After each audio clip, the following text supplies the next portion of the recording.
Bölgede sondaj yapan Yavuz gemimiz bir süredir yürüttüğü çalışmayı bitirip bakım için limana yanaştı. Bakımını müteakip yeni sondajlar için Akdeniz'e açılacak bu gemimizin güvenliğini donanmamız sağlıyor.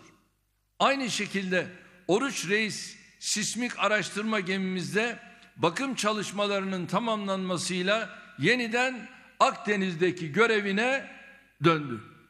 Barbaros Hayrettin Paşa gemimiz ise Akdeniz'deki sismik araştırma çalışmalarına zaten devam ediyor.